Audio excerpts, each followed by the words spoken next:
Welcome to our channel. నమస్కారం. వెలుగొండ, ప్రకాశం, నెల్లూరు, కడప మెట్ట ప్రజల, రైతుల 3 దశాబ్దాల కళ. 1996 మార్చి 5వ తేదీన చంద్రబాబు నాయుడు గారు శంకుస్థాపన చేశారు. 2026 ఆగస్టు 31న ఆయనే ప్రారంభోత్సవం చేస్తున్నారు.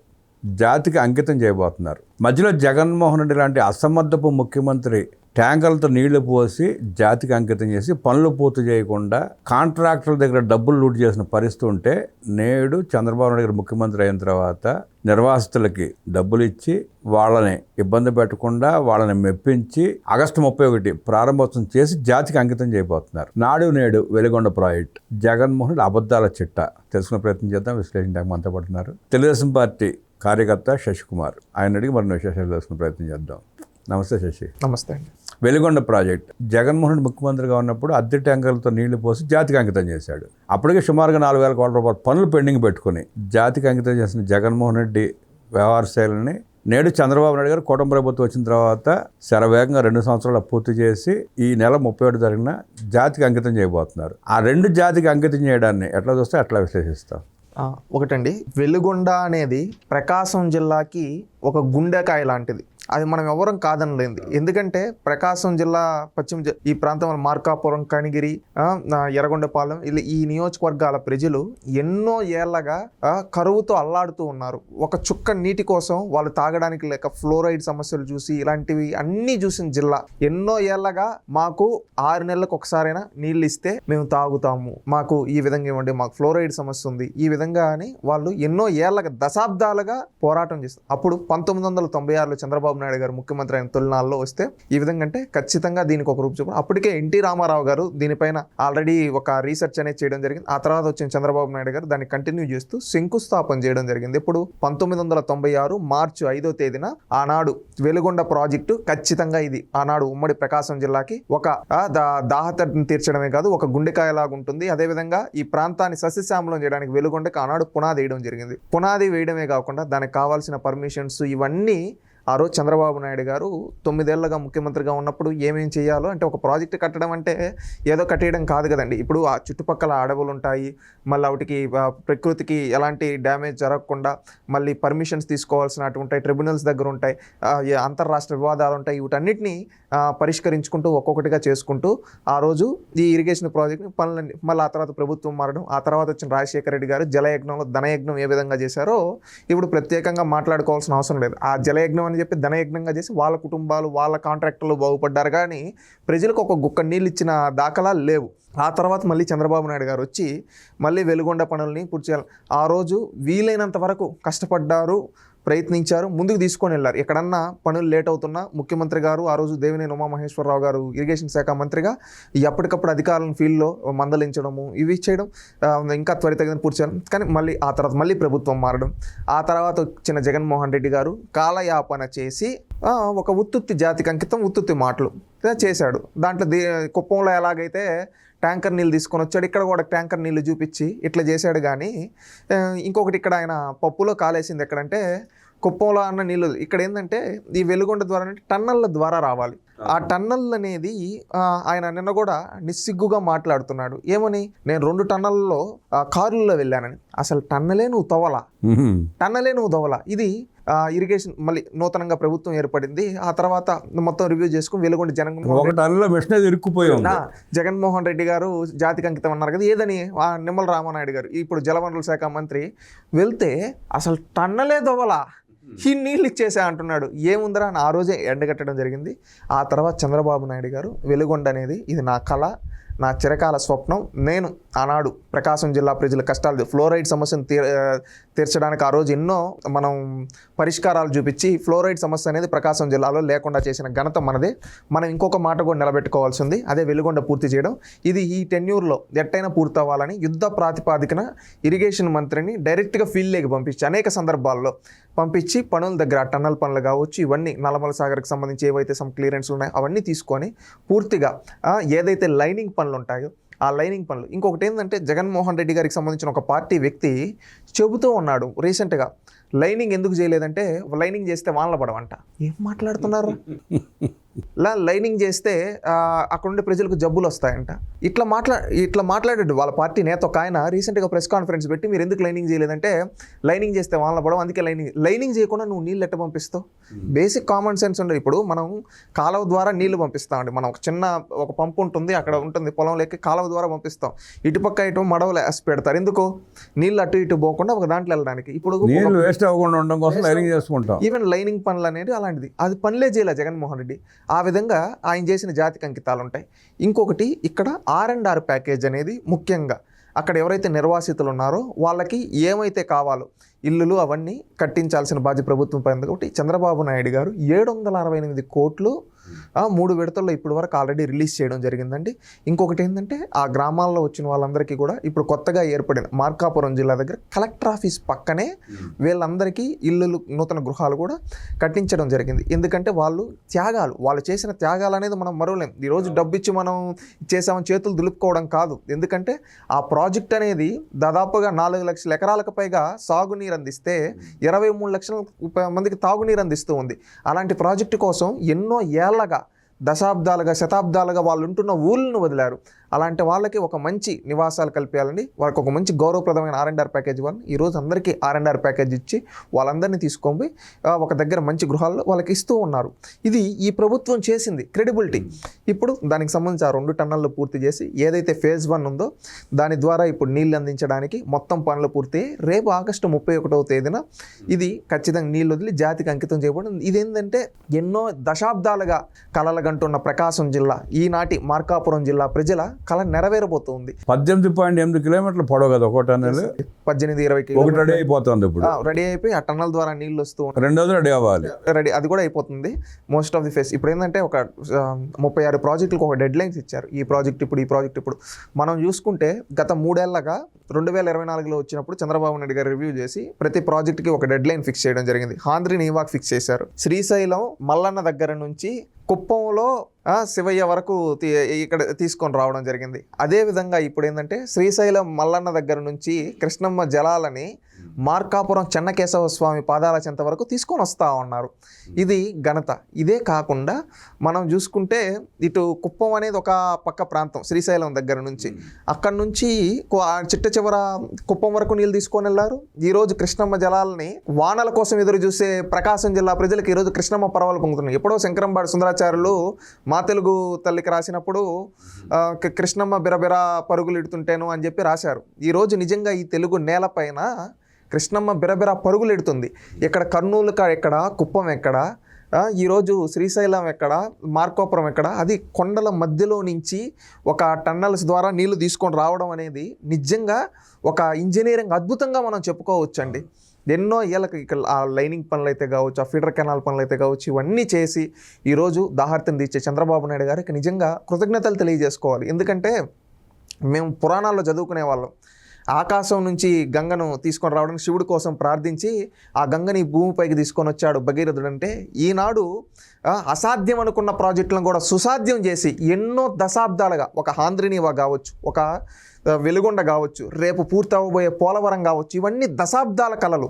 ఈరోజు ఏదో ఈ ఒక్క రోజుతో కాదు, దానికి ఎన్నో ఆటంకాలు వచ్చాయి. ఆ ఆటంకాలన్నింటినీ అధిగమించుకుంటూ ఈరోజు ఈ తెలుగు నేలపైన నిజంగా జలసిరులు పారిస్తున్న అపర భగీరథుడు. ఈరోజు ప్రాంతాల వారికి నేను ఒక పెద్ద ఆయన పెడితే ఒక నోట్స్ చూస్తూ ఉంటే తెలంగాణలో కూడా ఈరోజు కొంతమంది గతంలో పనిచేసిన పాలకులు ఈరోజు కొంతమంది నీటి వివాదం గురించి ఏదేదో మాట్లాడుతున్నారు. ఈరోజు హైదరాబాద్కి నీళ్ళు వస్తున్నాయంటే అది చంద్రబాబు నాయుడు గారు ఆ రోజున చేసిన పునాదే. ఈరోజు ఆలీసాగర్ కావచ్చు, జోరాల కావచ్చు, నెట్టెంపాడు కావచ్చు, మనం చూసుకుంటే ఎన్నో ప్రాజెక్టులు, భీమా లిఫ్ట్ కావచ్చు, ఇవన్నీ తెలంగాణ ప్రాంతంలో ఆనాడు చంద్రబాబు నాయుడు గారు చేసిందే. ఈరోజు సాగర్ జలాలని ఇక్కడికి వస్తున్నాయన్న ఆయన పుణ్యమే. ఇదంతా ఈరోజు మహబూబ్ నగర్ జిల్లాలో కావచ్చు, ఎక్కడైనా కానీ ఇదంతా చంద్రబాబు నాయుడు గారు. ఈరోజు ఉత్తరాంధ్ర కా నుంచి రేపు ఇంకొక 2 రోజుల తర్వాత వెలుగొండ ఈరోజు వస్తూ ఉంది. ఇంకొక 2 రోజులు 31వ తేదీ తీసుకుంటే పోలవరం నుంచి అనకాపల్లికి, విశాఖకి గోదావరి జలాలు తీసుకొని పోతూ ఉన్నారండి. ఈ విధంగా అది కూడా ఒక ఇంజనీరింగ్ అద్భుతం. ఇక్కడ ఎక్కడ చూసినా ఒక్కొక్కటి ఒక ఫేస్లో పెట్టుకుంటూ కంప్లీట్ చేసుకుంటూ ఆయన ఏదైతే కళ ఉందో ఏంటంటే ప్రతి ఒక్క ప్రాంతానికి, మారుమూల ప్రాంతానికి కూడా కృష్ణా గోదావరి జలాలను అందించాలని ఏదైతే లక్ష్యం పెట్టుకున్నాడో ఆ లక్ష్యాన్ని ఈరోజు ఆయన పూర్తి చేస్తున్నాడు. నేను ఒక సగర్వంగా చెప్పుకుంటున్నాను, ఒక ఆంధ్రుడిగా ఈ తెలుగు నేలపైన పుట్టినది. ఎందుకంటే ఆనాడు ఎప్పుడో నేను చిన్నప్పటి నుంచి మా తెలుగు తల్లిక మల్లెపువ్వు దండలో చదివేటప్పుడు నా బిరబిరా కృష్ణమ్మ పరుగులు ఎడుతుంటే అని చెప్పి ఈ విధంగా చదువుతుండే. ఈరోజు కృష్ణమ్మ జలాలని మా ప్రాంతాల్లో మారుమూల ప్రాంతాలకు కూడా తీసుకొని వస్తూ ఉంటే ఈరోజు ఒక గర్వంగా ఉంది. ఆనాడు శంకరంబాడు సుందరాచార్యులు రాసిన మా తెలుగు తల్లిక మల్లెపువ్వు దండలో ఈరోజు నెరవేరి మన కళ్ళ ముందు కృష్ణమ్మ పరుగులు పెడుతుంటే, అటు చూసుకుంటే ఆ మూల శ్రీకాకుళం వరకు ఉత్తరాంధ్ర వరకు కాడ నుంచి ఈ మారుమూల ప్రాంతం వరకు గోదావరి జలాలను తీసుకొని రావాలని ఆయన సంకల్పం, నదుల అనుసంధానం చేయాలనే సంకల్పం అనేది చాలా గొప్పది. ఎందుకంటే ఎన్నో వేల టీఎంసీలు సముద్రంలో కలిసిపోతున్నాయి. ఆ విధంగా కలవకోకుండా మనం ఒడిసి పట్టగలిగితే ఖచ్చితంగా మనం ఒక బంగారం పండించగలుగుతాం. ఎందుకంటే ఈ భూమిలో బంగారం పండుతుందంటే నీళ్లు ఉంటే ఖచ్చితంగా మన భూమిలో మనం పంటలు వేస్తే బంగారు పంటలు పండుతాయంటారు. ఆ విధంగా బంగారు పంటలు పండేదానికి ఈరోజు ఇస్తున్నారు. ఈరోజు ఏంటంటే నీరు ఇండస్ట్రీస్కి కావాలన్నా, తాగడానికి కావాలన్నా, బేసిక్గా మనం దేనికి తీసుకున్నా నీరు అనేది చాలా అవసరం. సముద్రంలో ఎందుకు కలిసిపోవాలి, ప్రతి బొట్టును ఒడిసి పట్టాలని. ఈరోజు చూసుకుంటే అందరికీ మా తరం వాళ్ళకి ఏదో ఇది ఒక ప్రాజెక్ట్ లాగా ఉంటుందండి. చంద్రబాబు నాయుడు గారి విజన్ని మనం ఒక చూసుకుంటే ఆయన తొలిసారి ముఖ్యమంత్రి అయిన కాడ నుంచి ఈసారి 4వ సారి ముఖ్యమంత్రి అయ్యే వరకు ఆయన విజన్ని మనం ఒకసారి పూర్తిగా గమనించాల్సిన బాధ్యత మనందరిపైన ఉంది. ఎందుకంటే యాజ్ ఎ జెన్సీగా నేను అబ్జర్వ్ చేస్తే మనకి ఏం చేశాడు చంద్రబాబు నాయుడు అంటే మాటలు చెప్పాల, చేతల్లో చూపించాడు. ఇంకుడు గుంతలు అన్నాడండి, ఆ రోజు తెలియలేదు. ఆ తర్వాత చెక్ డ్యాములు అన్నాడు, తెలియలేదు. వాటర్ ట్యాంకులు కట్టించాడు, ఆ రోజు తెలియలేదు. తర్వాత రిజర్వాయర్లు అన్నాడు, బ్యారేజీలు అన్నాడు. తర్వాత వచ్చి మనం చూసుకుంటే లిఫ్ట్ ఇరిగేషన్లు అన్నాడు. మళ్ళీ వచ్చి ఈ విధంగా కెనాల్ వర్క్స్, బ్రాంచ్ కెనాల్స్ని, ఈ విధంగా ఆయన ఒక్కొక్కటి టన్నల్స్ని, ఈ విధంగా ఆయన ఒక విజన్తో ఒక్కొక్కటి అంటే ఒక చిన్న గ్రామం, ఎక్కడో మారుమూల ప్రాంతంలో చిన్న గ్రామం నుంచి మేజర్ సిటీ వరకు ఎక్కడ నీటి సమస్య ఉండకూడదు అనే ఆయన విజన్. ఆయన ఆనాడు హైదరాబాద్లో ఇంకుడు గుంటల కార్యక్రమం చేపట్టకపోతే వాడు 4000 అడుగులు లోతుకెళ్ళి నీళ్ళు లేవు. ఆ ఇంకుడు గుంతల పుణ్యమే. ఈ విధంగా ఒక విజన్తో ఈరోజు చేశాడండి. ఆయన కళలు నెరవేరుతూ ఉన్నాయి. ఆయన కళలు లేవు ఇంక రేపు పోలవరం కూడా పూర్తి అవబోతుంది. ఇవే కాకుండా ఇంకొకటి ఏదైతే ఉందో గోదావరి, గోదావరి నల్లమల సాగర్ ఈ ప్రాజెక్టులు పూర్తయి ఈ మారుమూల ప్రాంతాలకు. ఇంకొకటి మొన్నే సౌత్ ఇండియా కౌన్సిల్ మీటింగ్లో కేంద్ర హోంమంత్రి అమిత్ షా గారు వచ్చినప్పుడు అన్ని రాష్ట్రాల ముఖ్యమంత్రులు ఒకటి చెప్పడం ఉంది, గోదావరి కావేరి అనుసంధానం చేద్దాం, ప్రతి నదులని మనం అనుసంధానం చేసుకోగలిగితే నీటి సమస్య అనేది ఉండదు అని ఆయన ఏవైతే కళ్ళగన్నాడో అది ఖచ్చితంగా ఆ నదుల అనుసంధానం అనేది దేశం మొత్తం జరగాలి. ఈ దేశం బాగుండాలి. 2047 ఏదైతే వికసిత్ భారత్, అదేవిధంగా మన స్వర్ణాంధ్రప్రదేశ్ అనుకుంటున్నాము, అదేవిధంగా మనం బంగారు తెలంగాణ రైజింగ్ అంటూ ఉన్నారు. వీటన్నిటికీ అన్ని ప్రాంతాల తెలుగు ప్రజలు కలిసి భారతదేశ ప్రజలు మనం చేసుకోవాల్సిన బాధ్యత. ఎందుకంటే చంద్రబాబు నాయుడు గారు మొన్న ఒక మాట మాట్లాడారు. ఆయన ఎప్పుడు నీతి ఆయోగ్ మీటింగ్కి వెళ్ళినా, ఎప్పుడు జోనల్ మీటింగ్స్కి వెళ్ళినా ఆయన ఒకటే చెప్తూ ఉంటాడు, నదుల అనుసంధానం ప్రతిసారి రైస్ చేస్తూ ఉంటే నరేంద్ర మోడీ గారు ఫస్ట్ మీ స్టేట్లో మీరు ఇంటర్లింక్ చేయండి, ఆ తర్వాత మేము ఆటోమేటిక్గా దేశం మొత్తం అవుటన్నిటి ఇంక లింక్ చేసుకోవడం ఈజీగా ఉంటుందంటే ఫస్ట్ ఆంధ్రప్రదేశ్ నుంచే స్టార్ట్ చేస్తా ఉన్నారు. ఆ రోజు పట్టిసీమ ద్వారా ఈరోజు చూస్తూ ఉన్నామండి మనం గోదావరి జలాలు. ఈరోజు ధవళేశ్వరం, ఒకప్పుడు ధవళేశ్వరం బ్యారేజ్లోనే మనం చూసేవాళ్ళం గోదావరి పరుగులు. ఈరోజు మన ప్రకాశం బ్యారేజ్లో కూడా గోదావరి పరుగులు పెడుతూ ఉన్నాయి. అంటే ఇక్కడ ఎక్కడ ధవళేశ్వరం, ఎక్కడ ప్రకాశం బ్యారేజ్, ఈరోజు ఆ పట్టిసీమ ద్వారా నీళ్లు తేవడంతో కృష్ణా డెల్టాకు ఆ గోదావరి నీళ్లు ఎలా ఉపయోగపడుతూ ఉన్నాయి. ఆ నీళ్లు ఏవైతే ఇప్పుడు దానివల్ల శ్రీశైలం నుంచి ఈరోజు రాయలసీమకు మళ్ళించి ఇటు వెలుగొండకు మళ్ళించి ఈ ప్రాంతాలను కూడా సస్యశ్యామలం చేస్తూ ఉన్నాం. ఇప్పుడు ఆ గోదావరి జలాలు అక్కడ ఉండేటివి ఇంకా ఆ పైకి తీసుకొని వెళ్ళి ఉత్తరాంధ్రకి ఇస్తూ ఉన్నాం. ఈ విధంగా ఆయన చేసే కృషిని ఏంటంటే నిజంగా అభినందనీయం. ఇంకా ఆయన ఏవైతే ముందు లక్ష్యాలు పెట్టుకున్నాడో రివర్స్ని లింకేజ్ చేయాలి, అది కూడా సార్థకమై 2047కి మనకు నీటి సమస్య అనేది లేని ప్రాంతంగా, నీటి సమస్య అనేది తెలియని ప్రాంతంగా మనం మారాలని ఒక ఆంధ్రుడిగా, ఒక తెలుగువాడిగా, ఒక భారతీయుడిగా కోరుకుంటున్నా. ఖచ్చితంగా అది సార్థకమయ్యేదానికి మా వంతు కృషి కూడా చేస్తామని తెలియజేస్తున్నామండి. ఇప్పుడు 3 దశాబ్దాలు అయింది. 96 మార్చి శంకుస్థాపన చేశారు, ఆగస్టు 31 ఇప్పుడు ప్రారంభోత్సవం చేస్తున్నారు. ఈ మధ్యకాలంలో జరిగిన ప్రతి విషయం ప్రజలకి అవగాహన ఉంది, ప్రతి అంశం తెలుసు. ఇంత తెలిసినా కూడా జగన్మోహన్ రెడ్డి మన ప్రెస్ మీట్ పెట్టి అబద్ధాలు చెబుతా ఉంటే అసలు అది పార్టీ అనుకోవాలా, ఏమనుకోవాలి, ప్రజలు ఎట్లా చూడాలి అతని అబద్ధాలని? ఒకటండి, జగన్మోహన్ రెడ్డి గారు 2 నాలుకల ధోరణి. ఒకటి రాజధాని విషయంలోనే చూసాం. ఆయన గురించి కొన్ని ఉదాహరణలు. రాజధాని విషయంలో ఏమంటాడు, ఒకప్పుడు అమరావతి అన్నాడు, మళ్ళీ 3 రాజధానులు అన్నాడు, మళ్ళీ వైజాగ్ అన్నాడు, ఇప్పుడు వచ్చి మావిగన్ అన్నాడు, మళ్ళీ వచ్చి విజయవాడ అంటాడు. ఒక్కొక్కసారి ఒక్కొక్క మాట మారుతాడు. అంటే మాట తప్పుతాడు, మనం తిప్పుతాడు, నాలికి నరం లేదు కదా అని కళ్ళ ముందు కనపడేదని కూడా అబద్ధం చెప్తాడంట. ఆయన ఎలాగంటే అండి, వాళ్ళ బాబాయినే వాళ్ళ ఇంట్లో వాళ్ళే చెప్పేస్తే చంద్రబాబు నాయుడు గారి పైన దోసేసిన వ్యక్తి. అలాంటి వ్యక్తికి విలువలు ఉంటాయా మీరు చెప్పండి? ఆయన అక్క చెల్లెమ్మలకు అండగా ఉంటాయని తన సొంత కుటుంబ సభ్యుల్లో ఉండే చెల్లెళ్ళకే వెన్నుపోటు పొడిచిన వ్యక్తి. అతనా మనకు చెప్పండి? మీరు ఒక్కసారి లోతుగా ఆలోచించండి. ఏ విషయంలో చూసినా, ఏ పర్సెప్షన్లో చూసినా మనం ఒకటి ప్రాపర్గా గుర్తుపెట్టుకోవాల్సింది ఏంటంటే, జగన్మోహన్ రెడ్డి అనే మాట నమ్మే ప్రసక్తి లేరు. ఎందుకంటే గూగుల్ డేటా సెంటర్ వస్తూ ఉంటే గోడౌన్ పనికిరావదని వీళ్ళ మనుషులే మాట్లాడతారు. వీళ్ళ మనుషులే మాట్లాడారు. తర్వాత అది వస్తే నా వల్లే వచ్చిందని చెప్పుకుంటున్నాడు. ఆర్సిలర్ మిట్టలు అది రానే రాదని చెప్పాడు. మళ్ళీ వస్తే అది నేనే చేశాను అని చెప్పి చెప్తూ ఉన్నాడు. ఈరోజు ఏంటంటే భోగాపురం అది ఎర్ర బస్సు కూడా రాదు, అది ఎందుకు అన్నాడు. ఈరోజు అది నా వల్లే అని చెప్పి అంటా ఉన్నాడు. పోలవరం ప్రాజెక్ట్ని డయాఫ్రమ్ వాళ్ళు కూలిపోవడానికి కారణం, దాన్ని పండబెట్టి నాశనం చేసింది ఎవరు? కాంట్రాక్టర్లు మార్చి ఈ విధంగా భ్రష్టు పట్టించింది ఎవరు? జగన్మోహన్ రెడ్డి. అది రేపు పూర్తవుతా ఉంటే అది కూడా నేనే అంటా ఉన్నాడు. ఈరోజు వెలుగొండ నీళ్ళు రాకుండా టన్నల్ పనులు పూర్తి చేయకుండా జాతికంకం చేశాడు. ఈరోజు అడుగుతూ ఉంటే R&R ప్యాకేజీలా ఆ జగన్మోహన్ రెడ్డి ఈరోజు R&R ప్యాకేజీలు ఇచ్చి అక్కడ ప్రజలకు అండగా నిలబడి అదేవిధంగా టన్నల్ పనులు పూర్తి చేసి చంద్రబాబు నాయుడు గారు అది నిస్సిగ్గుగా నేనే కట్టా అంటాడు. చంద్రబాబు నాయుడు గారు అన్నారు కదా, రేపు అమరావతి కడితే అది కూడా నేనే కట్టాను, నా ఆలోచన అని చెప్పి కూడా చెప్తాడు. ఎందుకంటే ఆయనకి ఏమీ లేదనేది అందరికీ, రాష్ట్రంలో ఉండే వాళ్ళందరికీ తెలుసు. జగన్మోహన్ రెడ్డి ఒక పొలిటికల్ కమిడియన్గానే చూస్తున్నాం. He's not a politician, he's a comedian. ఎందుకంటే అతనికి ప్రజలపై చిత్తశుద్ధి. పొలిటీషియన్ అయితే ప్రజల కోసం, ప్రజలు ఎన్నుకున్న ప్రజా నేత అయితే నువ్వు అసెంబ్లీకి రావాలి. అసెంబ్లీకి రాకుండా డొమ్మా కొట్టి ప్రెస్ మీట్లు పెట్టుకుని నీకెందుకు ఎమ్మెల్యే పదవని ఈరోజు అంటూ ఉన్నారు.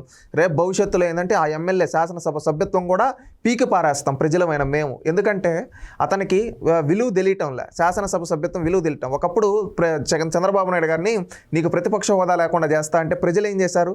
ఈయనకి ప్రతిపక్ష హోదా లేకుండా గుచ్చోబెట్టారు. ఈరోజు అసెంబ్లీకి రమ్మంటే రాకుండా మాట్లాడుతూ నేను ప్రెస్లోనే మాట్లాడతా అనే ఇతనికి రేపు శాసనసభ సభ్యత్వం కూడా పీకేయబోతున్నారు ప్రజలు. ఆ తర్వాత అప్పుడు తెలిసి వస్తుంది శాసనసభ సభ్యత్వం విలువ ఏంటంటే, తండ్రి అక్రమ సంపాదనలను అడ్డు పెట్టుకొని ఈరోజు రాజకీయాలు చేసే జగన్మోహన్ రెడ్డికి ఏం తెలుసు ప్రజల కష్టాలు? ఎప్పుడు ప్యాలెస్లో కొనుక్కోండి అతనికేం తెలుసు? పక్క రాష్ట్రంలోకి వెళ్ళి యలహంక ప్యాలెస్లో వెళ్ళి బొజ్జునే జగన్మోహన్ రెడ్డికి ఏం తెలుసు? ఈరోజు ఇవన్నీ రాష్ట్ర సమస్యలు, రాష్ట్రం పట్ల కనీసం బేసిక్ ఏపీఎస్సీకి డిఎస్సికి తేడా తెలియదు జగన్మోహన్ రెడ్డికి. ఈరోజు ఆయనకి వాస్తవంగా చెప్పమంటే కృష్ణా ఎక్కడి నుంచి వస్తుంది, గోదావరి ఎక్కడి నుంచి వస్తుందో ఆయనకి తెలియదండి. ఎందుకంటే ఇది ఈ రోజు కాదు నేను చెప్పడం. చంద్రబాబు నాయుడు గారు 2015 ఆ టైం శాసనసభలో ఇరిగేషన్ పైన చర్చ జరిగే అప్పుడే చెప్పారు, మీ కృష్ణా ఎక్కడ ఉందో తెలుసా, గోదావరి ఎక్కడ ఉందో తెలుసా అంటే జగన్మోహన్ రెడ్డి ఇట్టని నవ్వుతా ఉన్నాడు. అప్పుడే అన్నాడు, ఎవరైనా నవ్వుతారు ఏంటంటే కొంతమంది పిచ్చితో నవ్వుతారు, కొంతమంది అన్ని నాకు తెలుసని నవ్వుతారు, ఈ విధంగా చంద్రబాబు నాయుడు గారు చెప్తారు. ఆ విధంగా జగన్మోహన్ రెడ్డికి ఏంటంటే అవగాహన లేదు, ఇరిగేషన్ పైన అవగాహన లేదు. వీళ్ళకి ఇరిగేషన్లో అవగాహన ఉంటే ఏంటంటే తెలిసింది, ప్రాజెక్టుని టచ్ చేయకుండా ఆ పక్కన ఎక్కడన్నా గుంతల్లోడి కాలువల్లోడి వీళ్ళ కమిషన్లు తీసుకోవడం మాత్రమే వీళ్ళకి తెలిసింది, వీళ్ళ కుటుంబానికి. ఆ రోజు జలయజ్ఞంలో ధనయజ్ఞం చేసి ఏ విధంగా ఇరిగేషన్ ప్రాజెక్టులు ఈ రాష్ట్రంలో, ఈ తెలుగు రాష్ట్రాల్లో సగానికి సగం భ్రష్టు పట్టిపోవడానికి కారకులు రాజశేఖర్ రెడ్డి కుటుంబం. ఎందుకంటే ఆ రోజు చంద్రబాబు నాయుడు అన్ని ప్రాజెక్టులను ఒక ప్రాతిపదికన తీసుకొని వస్తే వాళ్ళు 5 ఏళ్ళు ముఖ్యమంత్రులుగా ఉండి కమిషన్లు తీసుకున్నారు, కానీ ఆ ప్రాజెక్టుల క్లియరెన్స్ల పైన ఫోకస్ పెట్టలా. అది పెట్టునుంటే ఈరోజు ఆ పరిస్థితి ఉండదనేది నేను భావిస్తూ ఉన్నానండి. ప్రజల నాయకుడు దార్శనికుడు చంద్రబాబు నాయుడు గారికి ముఠా నాయకుడు జగన్మోహన్ రెడ్డి పాలనకి స్పష్టమైన ఆధారమే వెలుగొండ స్పష్టత ఇస్తోందని విశ్లేషించిన శశికుమార్కి అభినందనలు తెలియజేస్తూ నమస్కారం.